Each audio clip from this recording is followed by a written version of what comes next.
હા ભગવાન, ઘરે આવી ગઈ. તો મમ્મી આવી ગયા તમે? મજા આવી હશે ને નહીં કોમલ દીદીના ઘરે તો?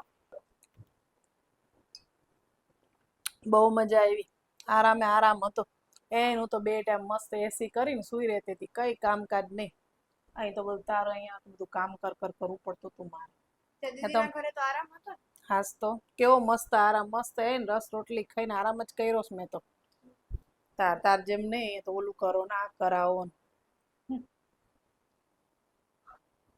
જો કોમલ દીદીનો જ ફોન આવ્યો છે. હેલો, હા જય શ્રી કૃષ્ણ કોમલ દીદી, કેમ છો? મજામાં ને? મમ્મીજી તમારો ફોન નથી લાગતો?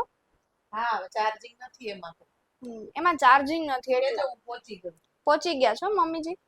હા, ના હોય. હે? હમ વાહ, તો બહુ સારું કહેવાય. ના ના, સારું જ કહેવાય. મમ્મીજી તો બહુ કામ કરાયું તમે. હો. હમ સારું, વાંધો નહીં. એ હા, જય શ્રી કૃષ્ણ. ભલે ભલે. દીદી તો એમ કહેતા હતા કે બે કામવાળી રાખે એટલું કામ હતું. એટલું બધું કામ તમે કરાઈને આયા અહીંયા? 12 મહિનાના ઘઉં કરાયા, પાપડ કરાયા, અથાણા, બધુંય કામ કરી દીધું એક અઠવાડિયામાં. કોમલે અમથી તને બધી વાતો કરવાની જરૂર હશે અહીંયા. કરાયું તે કરાયું.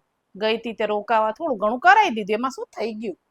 અરે કાંઈ વાંધો નહીં હો મમ્મી, ભલે તમે દીદીને કામ કરાયું હો, પણ મારે અહીંયા અથાણું કરવાનું છે, ઘઉં સાફ કરવાના છે, ધૂ કચરા કરવાના છે, બધું જ કરાવવાનું છે. તમ તાર આજનો દિવસ તમે ફ્રેશ થઈ જાઓ, પછી કાલથી મને મદદ કરાવજો હો.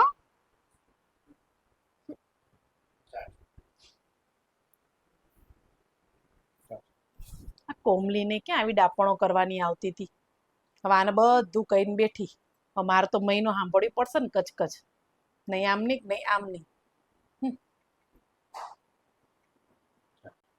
જે સન્માન તમે પોતાની દીકરી માટે ઈચ્છો છો ને, એ સન્માન તમે બીજાની દીકરીને પણ આપો.